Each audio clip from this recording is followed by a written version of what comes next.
Bonjour. Alors aujourd'hui, je vais vous parler des miroirs. Et un miroir, c'est un miroir, hein, on se regarde dans un miroir. Un miroir, au niveau évolutif, c'est nécessaire bien souvent pour nous faire voir une caractéristique qu'on a et dont on ne s'aperçoit pas, mais on la voit très bien dans le comportement de quelqu'un d'autre.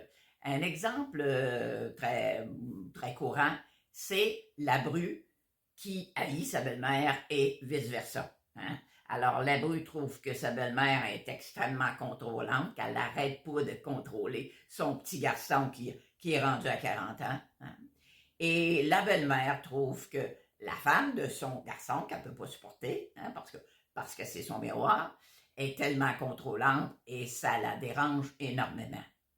Alors, tout le monde dans leur entourage s'aperçoit bien qu'ils ont exactement le même trait de caractère, ces deux contrôlantes, mais ne sont pas capables de se regarder et elles regardent uniquement le contrôle de l'autre. Alors, le miroir qu'elle se joue en quelque part est justement là pour dire si ça me dérange, hein, je le dis, hein, ma théorie, quand on est dérangé pour quelque chose, c'est ou le miroir ou l'envie. Dans ce cas-là, c'est certainement pas l'envie. Peut-être que oui. Peut-être que si son fils écoute sa maman, il y a peut-être un peu une envie en quelque part. Mais c'est beaucoup plus le miroir dans ce cas-là. Donc, euh, regardez ce qui est autour de vous, ce qui vous dérange, et posez-vous la question, est-ce que c'est le miroir ou l'envie? Je vais vous donner dans une prochaine vidéo un exemple très patent de l'envie.